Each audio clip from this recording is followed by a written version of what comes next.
For this evening's talk, I'm going to be talking about a subject I hope I've never talked about before, although that's unlikely, seeing as I've been speaking here for over 20 years.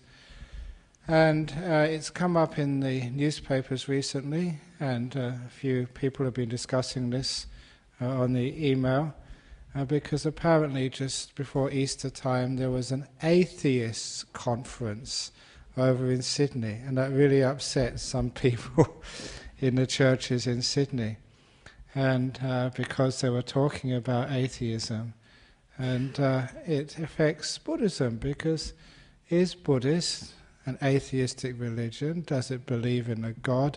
If it doesn't, why doesn't it? And what is the Buddhist position about this? And so the first part of this talk, maybe just a bit of information about the Buddhist stand on a God, and there's some interesting things which many of you may not know, but the most important part of this talk is that actually, as far as Buddhism is concerned, it's better if one does not believe in a supernatural being, because there are some very, very grave consequences of such a belief in your ordinary life. So I'm going to take the Buddhist view and point out that actually that you can become a wiser, more compassionate person without such beliefs, which can sometimes obstruct one's feeling of what's right and what's compassionate. But let's go from the very beginning.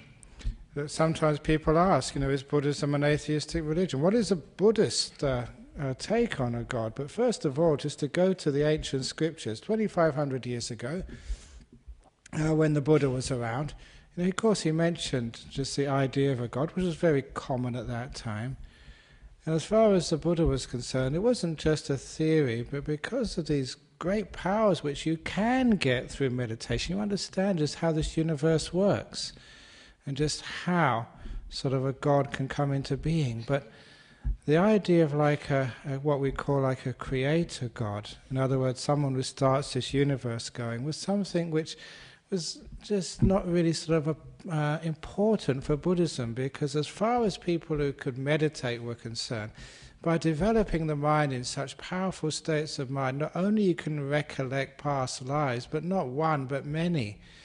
And sometimes those lives go back a long, long time. In other words, before this universe began, to the previous one. So even this, was when I first read this was like astounding. 2,500 years ago, the Buddha was saying, he recollected 96 eons, that's 95 big bangs, which was quite astounding. Why 96? That's just what he could remember. Because what actually happens when you develop in meditation, you understand what this mind is. And I've mentioned this to you before, but this is an experience which you can have for yourself. You understand how independent this mind is from the body. Not just this body, but from the physical plane as well. And from Buddhism, we've always had those six senses, the five senses of the body and the mind, which is independent, not as if the mind is some sort of byproduct of having a brain and somehow contingent on this material world, but totally independent. If anything, this material world is contingent on the brain. And certainly that was something which came up when I was a physicist, and especially, really understanding some of the great things like quantum physics, to see just the effect the mind has on this world. And you can say, and it's a valid way of saying, that your mind actually does create the world in a much more powerful, direct sense than people think. It's not the way we just imagine it, but we can actually create things with our mind. And seeing that the mind is sort of independent of this world, as far as Buddhist cosmology, our big, not world view, but not even universe view, but multi-universe views, is that this mind is totally independent. And so, if the body dies, the mind can still carry on. Even if this universe disappears, the mind can still carry on. And it carries on in those realms which you can access in this very body, the jhana realms. Those people who access these deep states of meditation where the mind is so still that you can't feel the body disappears, there's no senses there. People can talk to you, you just you can't hear, they can have an explosion, you just don't listen to it. Just the five senses are turned off. You're in the realm of the mind, and that's that realm which people can access when there's no other place to go, when the physical realm disappears. Okay, so this jhana realm is something which you have the experience. It gives you another understanding of just of what this mind is, and just how, as the Buddha said in his first verse of the Dhammapada, it is much more powerful than anything else. It's a chief. Worlds come and go, but the mind is not really disturbed by the coming and going of this universe. I'm not talking about some God mind, I'm talking about your mind. And in very, very, very deep meditation you can understand that, not as a belief, as a truth. So this gives a bit of a world view of many eons coming and going, many big bangs. And the last time I checked out what physicists were doing, was Professor Epstein of, I think it was UCLA, was also just proposing not sort of a multiple universes, but a serial universes, one after the other after the other. And of course it makes logical sense. If you had one Big Bang, why not another? It's really weird to just have one Big Bang, just one. Why not two? Why not three? Why not many? Why not whole serial universes? Goes on and on and on and on. And to me, that's just so beautiful. Not only beautiful, but it gives more of an idea of just what the Buddha actually taught. So in those serial universes, where is an idea of a creator God? And these ancient sutras, if ever you actually look at them, one of the things they actually mentioned there was that there is a being, this is in the Buddhist sutras, who assumes he is the creator God. Actually, you shouldn't say he, because it's an it. This is in Buddhism. Not a he, not a she, but an it. And there's a reason for that, which I'll say in a few moments. And it assumes it's a God. And the reason is because it was once, this universe, one of many, was formed. It was the first mind, if you like, which actually descended from those jhana realms into this universe in which we are now sitting. The first being. Yeah, there is a first being. When everything's created, there's always a first person who moves into a house. So it, and of course it descended from a jhana realm. Those jhana realms, there's no gender. It's only when you have bodies and things you can have a gender. For that God, it's an it, not a girl, not a boy, but an it, okay? And there's a reason for that, because it's not material, okay? And so that descended, and because it had no memory at all about where it came from, it just came into this universe, descended to it, was the very first, and so other people came in afterwards. They thought it was the chief, the first, the creator. And according to some of the sutras, the Buddha actually went up to the realm where God existed. Now this, not creator God, but the being who thinks is God. They call it Mahabrahma in Buddhism. And actually taught it, no, Mahabrahma, there's other beings there before you. You forgot, okay? You're not the creator. You're not the firstborn. It's just you're part of this whole series. And the Buddha could do that because had those great recollections. And interestingly, this was sutras in Buddhism. If any of you are interested in just the ancient teachings, look up what we call the Nag Hammadi Library, which was the teachings of the Gnostic Christianity. Early Christianity had three streams. It had the Jewish Christianity, which was destroyed, and just another branch of Judaism, destroyed in 70 AD with the destruction of the temple in Jerusalem by the Romans. And that left two strands of Christianity, the one which was centered in Rome, and the one which was not centered anywhere, called the Gnostic Christianity, which had no hierarchy, total freedom. Everybody was their own wise person, no priests, no bishops. And it was a very, very loose and what we'd even call today modern type of Christianity, because it didn't have any hierarchy or any organization. It was very easily destroyed by the Roman Church, which gained presidency, and that's the only church we know. Of course, when they gained presidency over the Gnostics, they tried to destroy all of their scriptures. But when you try to destroy things, I'm not quite sure why this happens, but it's always the law, there's always some things survive. And in about 1945, some archaeologists who were in southern Egypt, close to the town of Nag Hammadi, saw somebody burning these ancient papyruses on their fire just to make their meal, and realized these were very ancient, and found out these were, again, discovered in a cave. These were old teachings from the 1st century AD of the Gnostic Christian Church, and it has some amazing teachings in there, which is so close to Buddhism. Things like, if you know the truth of yourself, you know the truth of all things, said Jesus Christ in the Gnostic Gospels. Wow, have you ever heard that one before? But interestingly, they also have, this is a Gnostic Christianity, okay, 1st century of our common era. There they have their God in heaven saying, I am the firstborn, the chief, the powerful, the all-powerful. And then he hears a voice, no you're not, there are other beings much superior than you. Who said that? I don't know who said that. Who was that who said that? Now that is actually Gnostic Christianity. Also showing that the being who takes themselves to be a God is not the all-powerful, that's a delusion. There is no creator God, this universe comes. And that's, as far as a physicist is concerned, there's no need for a creator God. As far as physics is concerned, and that's probably the most logical of the sciences, and the most hard of the sciences, the most evidence-based, there is no need for a creator God. This universe can very easily evolve without one. It's not necessary for someone actually to press the button to start the universe. Basically, the law is it can happen, it will happen. And it has happened many, many times. So that was the case of a Buddhist idea of a God. Yes, there's a being there, it's a deluded being, but it is not a creator. Powerful, yes, but not all-powerful. And certainly because of not all-powerful, and because of still a deluded being, like the other beings in the universe, still subject to anger, can be very kind, but not all the time. Just another being like any other in this universe, but very powerful.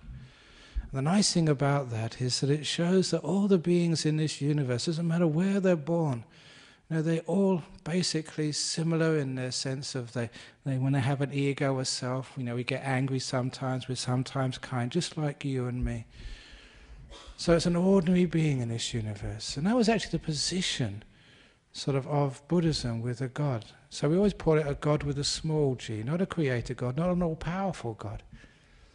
And that actually solves a lot of the problems, for many people, because it was, I think it was Saint Augustine. This is quoting Christianity, who once said, "Look, the idea of like a creator, all-powerful, all-loving God is totally logical, because if they're all-powerful, they can't be all-loving. If they're all-loving, they can't be all-powerful. Why? Because there's suffering. If there's suffering, if there was all-powerful and all-loving, why don't they do something about it?" And it's one of the obvious concerns, and one of which a lot of times people lose their faith in an all-powerful, all-loving God, because you just have cancer, or you see your mother with dementia, or you have see earthquakes, you see tsunamis, you see, or just the ordinary pain in this life, kids with cancer or kids dying. So why does that happen? And this was 1500 years ago. They said, well, look, if there is a God which is all-powerful, he's obviously not kind. Because if he's all-powerful, he could do something, but doesn't. If they are all kind and all-powerful, they want to do something, but they can't. It's a great little argument. But in Buddhism, we put that aside, because that is a person. Now, some years ago, that's just giving you some background of canonically, or theoretically, according to Buddhism in the sutras, what actually God is defined as. But to take this to a much, much better level, at a conference, an interfaith conference, it was actually for chaplains some years ago. There I was giving a session together with the late good friend Abbot Placid from the Benedictine monastery in New Norcia. He died last year, and he became a good friend. We did lots of stuff together. In fact, that one person said that we had so much fun together. We were like Morecambe and Wise. We should do a road show together throughout Australia, because he had a good sense of humour, I had a good sense of humour. We actually bounced off each other. But we were doing this little, and he was outrageous sometimes. For example, one thing which, one of my abiding memories is at this conference, somebody asked him, he said, look, I'm a chaplain, in a university over in the East.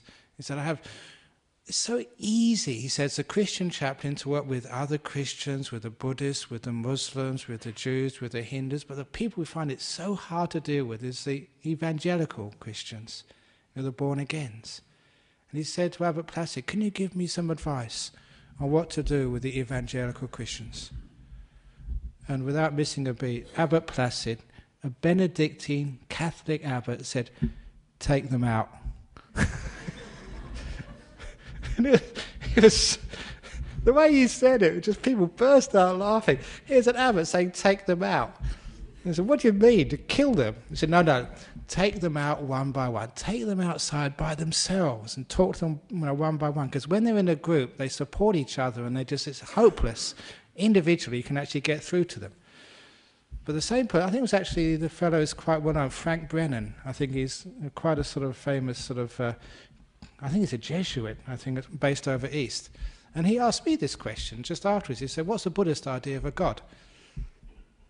And so I took it deeper, than just quoting your scriptures. And I said, well, look, the fellow sitting next to me, Abbot Placid, I've known him for such a long time. And we have these great discussions about Buddhism and Christianity and spiritual stuff. And I really respect him. I never looked down upon him. And I said, one thing which he once, not told me once, but used to tell me many, many times. He said one of his core beliefs, one of his things which drove him throughout his life was the realization, he said, that everybody was searching for God. Now that's what he said. Now I respect this guy. So I said, let's take that statement from someone I respect. So what was I searching for? What are you searching for? What are people actually searching for in life? What people are searching for in life, is truth, meaning, love, peace, kindness. Isn't that what you're coming here for? What sort of drives you in your life? The search for truth, love, peace, contentment. He said, well, if this fellow sitting next to me said everyone is searching for God, and this is what people are searching for, then that's what God must mean. So in Buddhism I said God means peace, love, contentment, fulfillment. He said, you call that God? And I said, and I say, yeah, I believe in that. And I think Father Frank Brennan was actually quite happy and satisfied with that, saying that was an answer which was meaningful. So as far as Buddhism is concerned, if it's like a creator God, if it's an all-powerful God, no way. That was, even the Buddhists sort of denied that. But if you have the impersonal God, just what I've said, the things which you actually exist. Sometimes you touch them. Sometimes you touch beautiful acts of kindness. Now where that is love, sometimes you see like a mother's love for a child, or you see a cat sort of go into a burning house to save its kittens. Or you see people sacrifice themselves just out of kindness. I'm not talking about sacrificing their lives. I mean sacrificing your time, going to a friend who really needs your help, even though you're going to sacrifice much happiness, much of your time, may get into trouble with the people in your work. You just decide you're going to stop for a while and help someone. You see acts like that, and you know that that's beauty, that's truth, that's kindness. There's something holy about that. And that's what you might call as God. I remember the monks, when they first went to England, tell me this old story. They said that once, when they first went to England, they were staying in this old house in Hampstead. Now these were forest monks who lived in big jungle monasteries where you could walk and there was nature, there was animals, some animals you didn't like mosquitoes. But there was just, you had a sense of freedom, and it was bright and it was warm and it was lovely. And now they were transported to England in the winter time when it was grey, when it was raining. It was never rain properly. It's called drizzle. It's not really raining, not being dry. It's just halfway in between. Can't do anything sort of fully.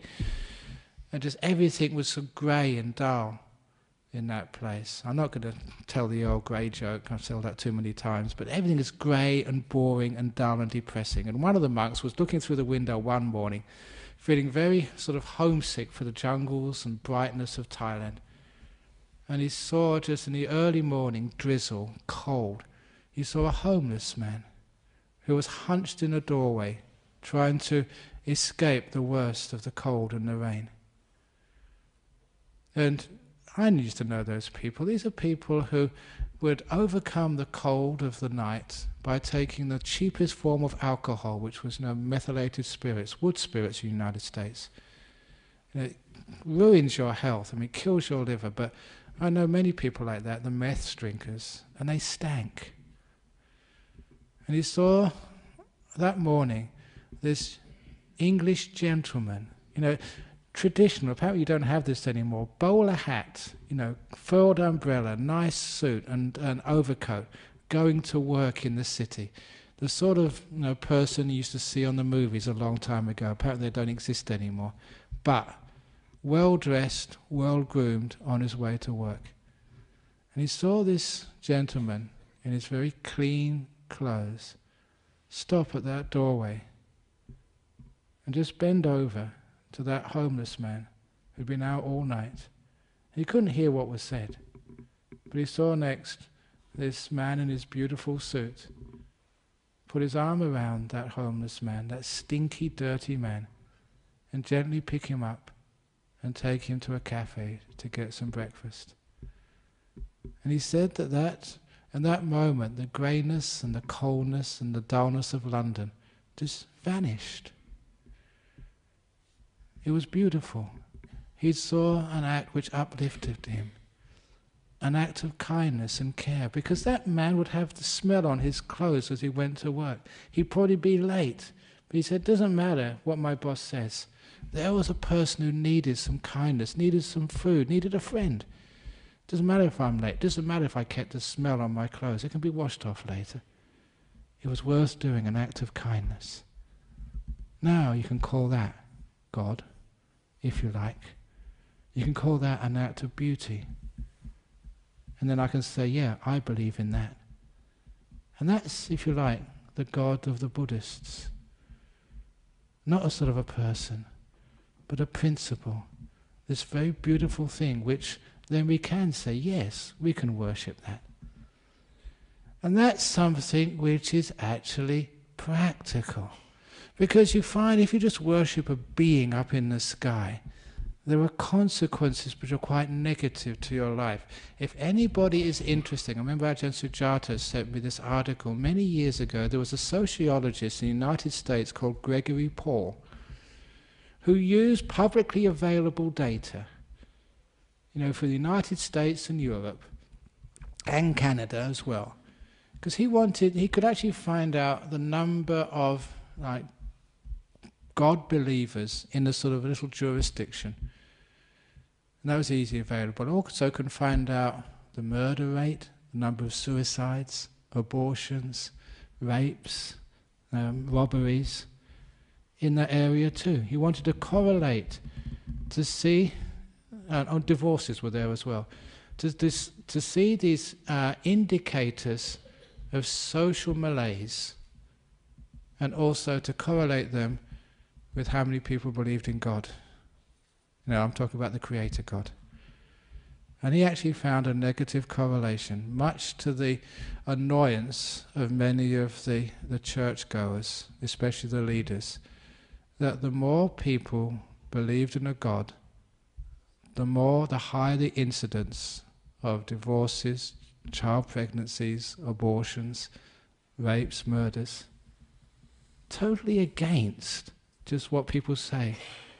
They said, because you don't believe in God, that's the reason why there's so many problems in the world. Actually, the opposite was the case. You can check it for yourself. Gregory Paul was the name. I'm sure you can find it on the internet, his research. But what was interesting to me was, why?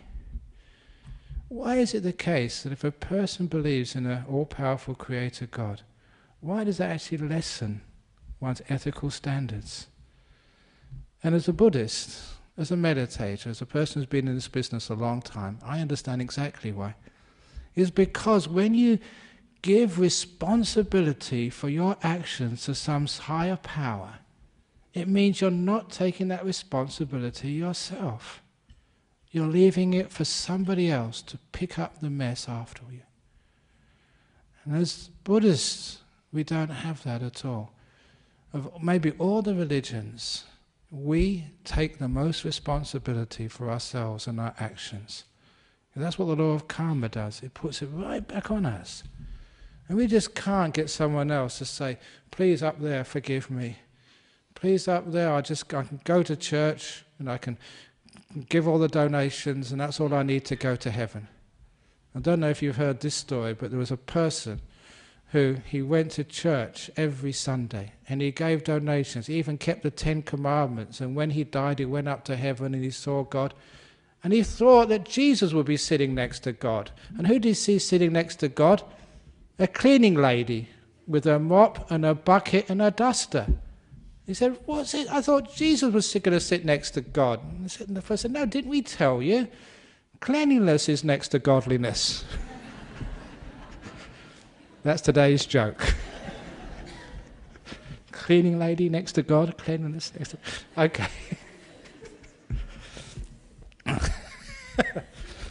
Okay. So, as Buddhists, we take responsibility for what we do. Because that means that it just coming to the temple, going to a church, giving donations, that is not enough. And you know that's not enough. Sometimes, though, that people believe priests, they believe monks, they believe the books, and it's just such a relief, isn't it, to feel, oh, I don't need to be good. All I need to do is to go to church, believe in Jesus, believe in Mohammed, believe in somebody or other, and then it'll all be okay. That is one of the reasons why people don't take responsibilities. And why I think that that particular piece of research done by Gregory Paul was a powerful piece of research which confirms what you should really understand. In order to have an ethical or good society, we have to take responsibility ourselves. We can't just give that responsibility off to some big God. We can't even give that responsibility up to our government to be good. We have to do it ourselves, even if it's like global warming. It's a waste of time waiting for the government to sort of pass some emissions trading scheme or any other sort of restrictions on our use of dirty energy. We have to do it ourselves. Of course, it's obvious. But sometimes the human being, we like some bigger person to take responsibility for us. Whether it's a government, whether it's a church, or whether it's some big myth of a God in the sky, it means that we don't take responsibility for ourselves. And that is a great danger with a belief in a creator God. But if we have the other idea, the belief in like truth and love and kindness, of course that would make us much more responsible people. We'd actually start to be more kind, to create more peace, to be more gentle, even to be more forgiving. I mentioned this recently just at our monastery when somebody came up and said, no, well, whatever I've done, I ask forgiveness of you. And they'd been meditating long enough and said, that's a waste of time, you shouldn't ask forgiveness of me. And anyway, some of you, you've come to our retreats, you've come up to me, and I've already told you, look, I give you forgiveness in the 3 time zones. I give you forgiveness for anything you've ever done in the past. I give you forgiveness for what you're doing now. And I give each one of you in this room forgiveness for whatever you might do in the future. Until the end of this eon, until the end of 100 eons, you're pre-forgiven. You've got blank check. Go for it. You're pre-forgiven. Now I do that as a bit of a joke because I know it won't work anyway if I forgive you or don't forgive you. The most important person to get forgiveness from is yourself. That's the only person who can really forgive you and solve the problem. Taking responsibility again. So going up and you've done something bad, God forgive me, God forgive me, God forgive me, Jesus forgive me, Jesus forgive me, Ajahn Brahm forgive me, Ajahn Brahm forgive me, someone forgive me. That might give you a temporary sort of relief from the suffering. But it's only temporary. Because in the end, there's only one person who can forgive you.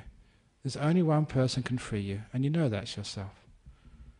That's why eventually that forgiveness, it's the external ceremony, it has to come back onto you. Forgive yourself.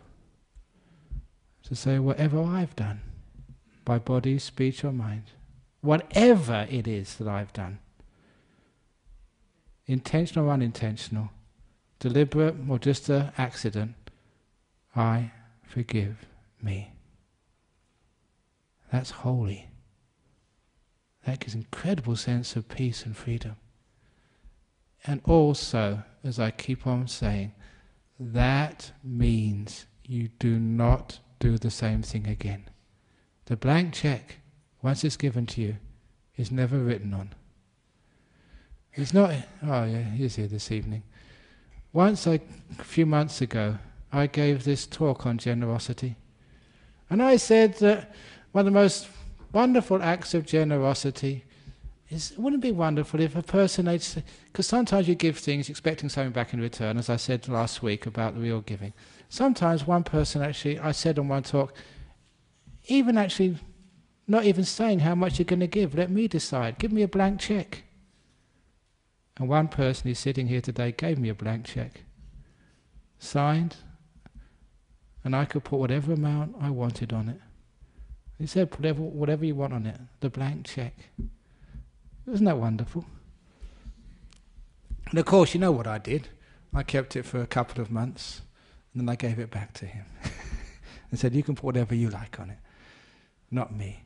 Because blank checks are like that. I'm not talking about sort of, the blank bank check. The blank checks of forgiveness. Son, daughter, friend, whatever you do, the door of my heart's always open to you. Me, whatever I do, the door of my heart's open to me. I give total forgiveness. You find that blank check is never abused. That type of forgiveness actually frees. It actually means you don't do that act ever again. You don't need to misbehave. You don't need to be angry, to be selfish anymore. And the reason why people are unethical, the reason why they make mistakes, that lack of sensitivity to themselves and others, is overcome. And it's obvious psychology when you sort of get your head around it. Punishment does not work. It just makes people either misunderstand why am I punished? Why is that done? They don't understand the reason for it. And they keep on making mistakes again and again and again. We all know the prison system is a revolving door. You send a person to prison and they get released again, they go back again. Why? It's because they haven't understood about forgiveness. You teach a person forgiveness in jail, they never go back to prison again. You forgive yourself, and then you're free. And you become a far more ethical, kind, compassionate being. If you have the wisdom and compassion to forgive yourself, you're going to have the wisdom and compassion to forgive others. You don't get mean on them anymore. You don't want to seek revenge. You've got enough compassion, you don't even get angry at other people. Of course. Can't you see the logic? Can't you see the sense? So that type of forgiveness we have to give ourselves. We don't ask from a Jesus, from a God, for anything. But if you try to rely on somebody else to solve that problem, he'll just go on and on and on. There'll be never any solution.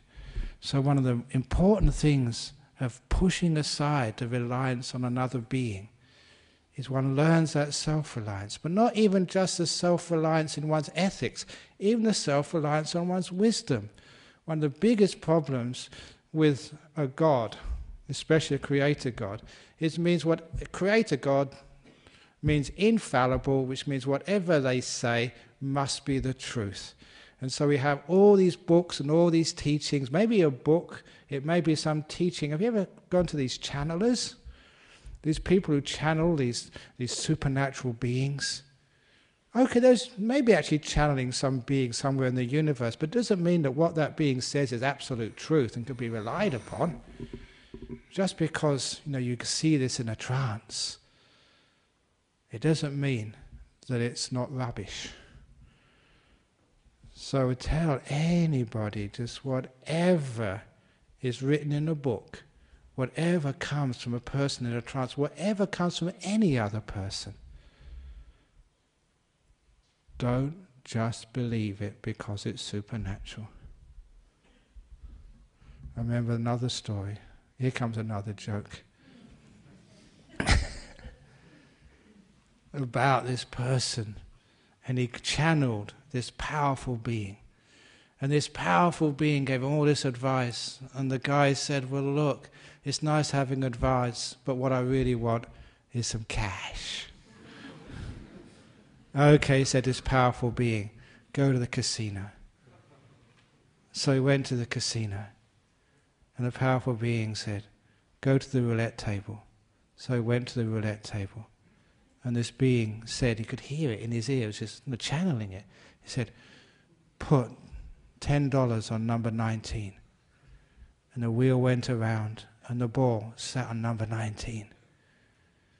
Put all your winnings on number 22, said the being, and he could hear it in his ear. He put all the winnings on number 22. And the ball went in, number 22. Put all the winnings, he said, on number 16. And he put all the winnings on number 16. And the ball went round, and it fell in number 17. And he heard the being say, shit. See, even powerful beings make mistakes sometimes. And when they make mistakes, just like you, they swear as well. So the moral of that story, you can't trust even what you hear from supernatural beings sometimes. Everyone makes mistakes, even supernatural beings, so cut them a bit of slack. So, what that really means is you can't trust what's in books. This is one of the other things. As soon as you have a supernatural being, you have an absolute truth. And that has caused so many problems. I mean, big problems, wars, oppression, and huge amounts of pain in our history. And I don't need to explain that to you, to describe that to you. I remember talking to one of my friendly rabbis once, and I said, what happens in your holy scriptures if something is written there from an infallible, all-powerful, all-wise God, which really goes against what you believe is compassionate and true? Which one would you choose to follow? Your all-powerful, omniscient God who's written this in some sort of book, or your heart? And of course, you know that causes a huge amounts of problems to people who follow faith and belief in an all-powerful God. Because part of believing in a God means believing that what's attributed to that God must be absolute truth. And most people come across that contradiction, not just once but many times in their life. What they read in that book is not what they know in their heart. This is something I mentioned last week. If you're going to write anything on a piece of paper and put it in your office or in your bedroom, write this down. Never allow knowledge, especially what's written in books, to stand in the way of truth. Truth is what you know in your heart. It's not written in any book. It doesn't come from a God. It doesn't come from some infallible pope or for some all-wise Ajahn Brahm. It does not come from me, it comes from you. So don't read the books, read your heart. Don't trust any infallible authority. Trust your wisdom, your compassion, what you know is right. And if you can do that, you'll be a very wise and effective and ethical person. Well, there's a nice anecdote about those. Here's a good one. It was about last year sometimes. There was it must have been the 25th anniversary of the, no, it must be about the 40th or 50th anniversary, no, 50th anniversary of the My Lai massacre in Vietnam. I remember that because, no, about 40th or something. Anniversary of this terrible event in the Vietnam War, because I was growing up at this time, protesting against that war as a student. I remember that a group of American soldiers were ordered to go into this village of My Lai to kill every man, woman, and child. No one was an exception, and that is just evil. That's wrong. And they went into this village to kill. And this documentary was tracing the soldiers who had participated in that event. And all those people, even though they were given pardons by the American government, the very fact that that's what they did had caused huge psychological and social problems. And you've gone in and actually killed, like just a mother You've shot a kid, 5 or 6 year old. Even though you were ordered to do that, that leaves huge scars. And you pay for that. You can't have a relationship, you can't sort of have good health, you can't have happiness. But there was one soldier, there's always one or two who stand out. It was a black African soldier who refused. He refused the order to go in and kill what he thought was women and children. They've got nothing to do with the war. He refused the order. He knew what would happen. He was put in military jail for 3 or 4 years for refusing to obey an order. Military jails in the United States in that 60s, 70s were far worse than civilian jails. And I think many of you know what civilian jails are like in the United States. And it's totally different than sort of jails here in Perth today. That was a very tough place, a very painful place to be for 3 or 4 years. And he knew what he was doing. By refusing the order, he knew this was the consequence. But he had to do it. And he endured those 3 or 4 years. But of all the people, he was the only person who had a life, was happy and at peace with himself. And when the interviewer asked him, so I was told, how come you did that? How come you refused an order while all your fellows, your friends, your comrades went in there and killed? And you knew what was going to happen to you. Why did you do that? He says, simply because I knew it was wrong. I just had to follow what my heart told me. And I did that, I had to. And that's what we call ethical strength.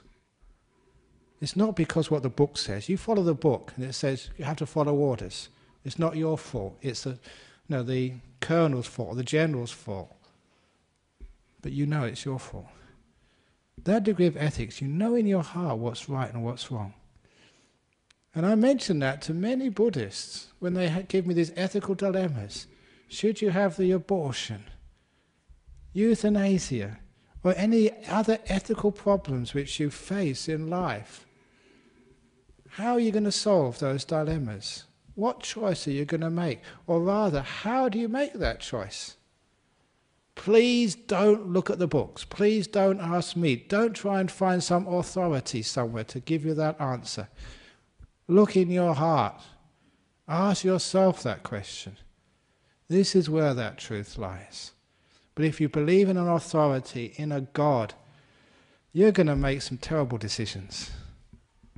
And this is one of the reasons why that Gregory Paul found out that people who just gave that decision-making to God were usually more unethical and created more social problems for themselves and their community. But people who know their answer for themselves, look in their heart like that black African soldier did. He knew it was wrong. Don't do it. So you find that the so-called atheists who don't trust some revealed teaching or some authority except for what they can know in their own heart, they're the people who usually make the correct ethical decisions. They follow law of karma and they reap the results, a happier, more peaceful life for themselves and for other people as well. So, what that really means is that don't believe in an authority God which is outside a supernatural being. But please believe in truth, in kindness, in contentment, in compassion. And you don't have to go to theologians and say, does that type of God exist? What actually is it? Is God a man or a woman? Is it an it? Is it sort of Caucasian, African? What a lot of rubbish that is. But love, kindness, compassion, peace, these are things which you can touch, which you can know for yourself in this very life. That's what you should believe in. That's what you should rely on. That is what we go to find the answers, not just to our ethical questions, but to the meaning of our life. It gives us directions, it gives us meaning, it supplies us with wisdom. It's what we worship. So when people say as a monk, what do you worship? Yeah, I worship the Buddha. But the Buddha is the symbol of what I said a few weeks ago. When I bow to a Buddha, I bow to virtue, peace, wisdom, sometimes compassion instead of wisdom. The two go together. The three bows, the first one to virtue, the first one to peace, the last one to compassion or wisdom, because that's what I believe in, that's what I worship.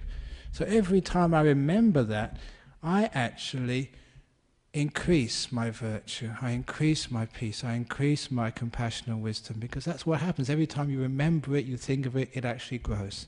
It's just like watering the flowers. Every time you remember to water them, they get more beautiful. Every time I remember to bow, I'm bowing to virtue. I worship virtue.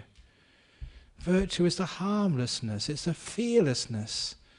I'm not talking about me being fear, I mean me giving lack of fear to you. Talking about that in our retreat centre. During the last retreat, first time we saw the kangaroos coming around into the retreat centre and Jhanas Grove to start eating the grass around the stupas. They're usually in that part of the land, they're not used to human beings yet. So they used to run away, but now they're becoming tame. It has to happen. The reason why is because they've got nothing to fear by the people. We give them the gift of fearlessness. What a wonderful thing that is. I feel so sad for the animals because they hop around and they see this huge, powerful, big human being. We could do them a lot of damage. But we give them fearlessness. Little kangaroo, saw a little magpie today hopping between the chairs and the tables and the people at Bodhinyana Monastery. And just is hopping around like it owned the place, and people had to get out of the way. It's wonderful to see, 'cause they had no fear of us. Isn't it wonderful to give the animals the gift of fearlessness? Little animal, little bird, you can fly wherever you want and we'll protect you and care for you. So you don't have no fear at all from the monks or anyone else who visits Bodhinyana Monastery. And that's happening now in Jhanas Grove. Isn't it wonderful if that happened in Perth? You can go to Northbridge for a nice evening out. You can go on you can go on the. Maybe we should open up a monastery in Northbridge, so make it a nice, safe place. So spread fearlessness throughout the whole area. Maybe instead of having security guards on the trains, we have monks on the trains and nuns to have fearlessness on the trains, so people can travel without any fear of being robbed or whatever. You know how wonderful it is to be able to walk somewhere and be totally safe? And have that fearlessness. So that's what the gift of virtue is. Virtue makes everyone feel so safe. You don't have to be afraid, you don't have to be on your guard. It's a beautiful gift which we can give by our virtue, our goodness. Because you all know you can come in here, you won't be harmed at all in this compound over here. That's a wonderful thing to know. You can come here and that people care for you and they protect you. So you get this beautiful sense of fearlessness. I remember some years ago, somebody was just over there and they fell asleep during my talk and started snoring. Really snoring loudly. And somebody woke them up, and I told them off afterwards, you shouldn't wake them up like that. We found out afterwards that they were having this horrendous domestic violence. And they came here and they felt safe in this room. They felt so safe, they hadn't slept I don't know for how many days. You can imagine with domestic violence, even if it's not actually happening to you right now, the memory of it makes you so tense. You can't get a good night's sleep. When they came here, they felt so safe. It was the first time they'd slept in I don't know how long. And I said, let them sleep. So if anyone snores during one of my talks, well done, let them sleep. You don't know where they've come from. At least they've realised it feels a peaceful place and they're protected. They don't feel fear. And that's actually why they slept. We gave them the gift of fear. And that's more important than whatever you say with words, what you actually give. So virtue, that's why we worship. And that's my God, virtue, fearlessness, the gift of fearlessness to other people. Or the peace, that's my God. And actually just, if anyone wants to know what union with God is, what it feels like, you just make your mind so peaceful and so still that nothing moves. That's power. One of Ajahn Chah's sayings, those of you who come on my meditation retreats, you've heard me say this before. A powerful body comes from exercising it. Running, jogging, whatever. A powerful mind comes from keeping it still. And that's incredibly true. You keep your mind still, peaceful, and you won't believe the amount of power which comes into your mind. That's why I say remembering past lives or eons. That's a powerful mind. That comes only from stillness. Which means any of you say, yeah, I want that. Want. That's not being still. You don't get anywhere that way. Wanting makes your mind move. Making peace keeps it still. And that stillness builds and builds, and that's huge power. So if you want to feel the power of deep meditation, it's a power which, that Brahma feels. That's only just first jhana. You go far higher than that.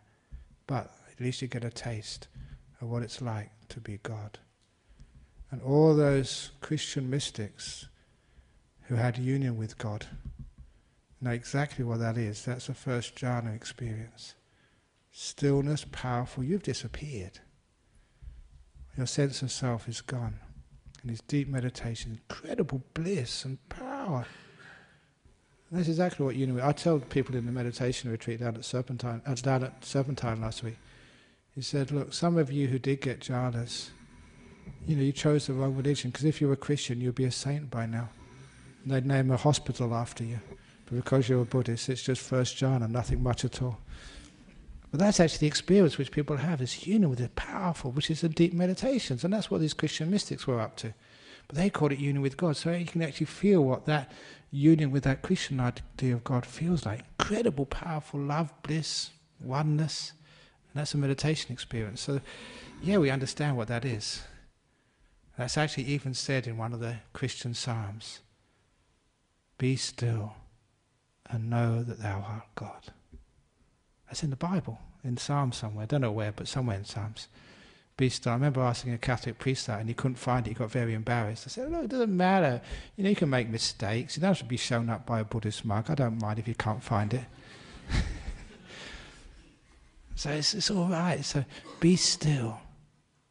Really still. I mean, big time still. I mean, huge still. Awesomely still. And you can feel what a God, that power, that stillness and love really is. So you get to know what these things are. So I believe in that peace, and that's what I worship.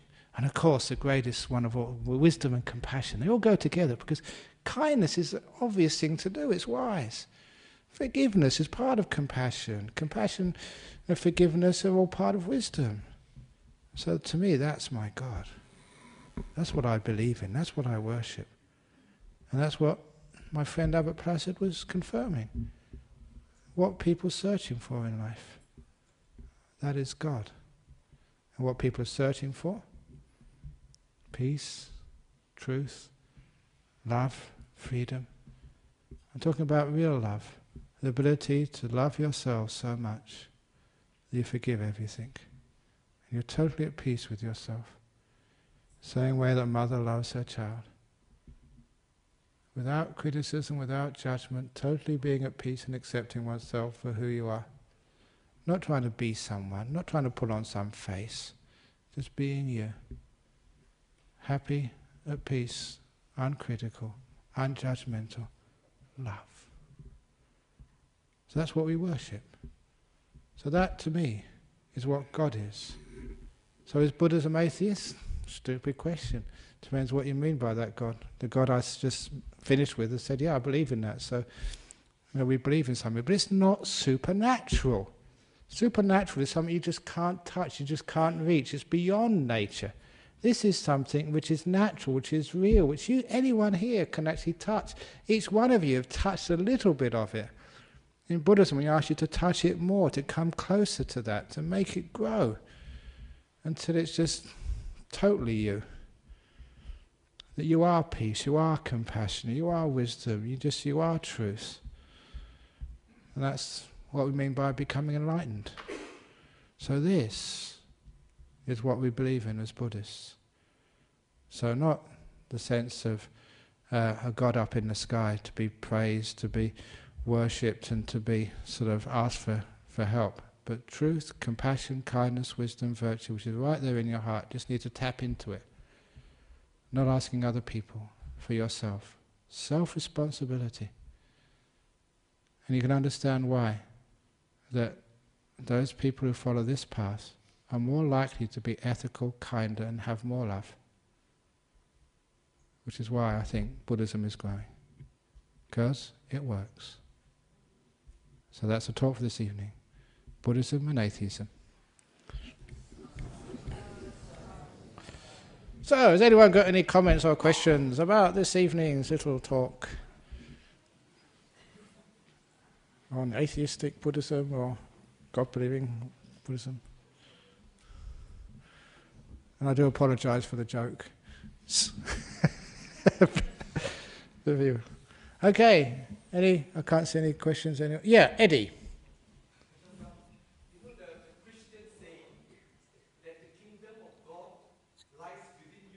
And be one with God. Yeah. Yeah, except the. Yeah. Yeah. But what I would say, I wouldn't say the kingdom of God lies within, the republic of truth lies within. Change it around a little bit to suit the modern times. Because all these kings and queens and stuff. So the republic of truth, of love, lies within you. It's much better. You know that other sort of, I think I told this at the Chinese Chamber of Commerce, I think, which was about 6 months ago. I said, like, it also says in the Bible, it's a Christian Bible, you all know this, it's harder for a camel to pass through an eye of a needle than a rich man to enter the kingdom of heaven. That's true, it's in there. It's harder for a camel to pass through an eye of a needle than a rich man to enter the kingdom of heaven. And people, theologians, have discussed, what does it mean by, to part a camel through the eye of a needle? Whatever it means, everyone knows it's damn hard to do. Which means that, if you're a rich man, it means it's even harder for you to get to heaven. So I mentioned that actually somebody asked me to comment on that at the Chinese Chamber of Commerce, and I told them, look, we don't have that saying in Buddhism. So if you're a rich man or a rich woman, you've got a snowball's chance in hell of going to heaven as a Christian, but you can as a Buddhist. So rich people convert.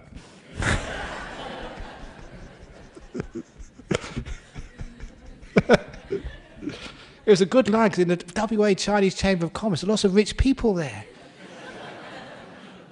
It didn't work though. It was a good try. Only joking, of course. So thank you, Eddie, yes.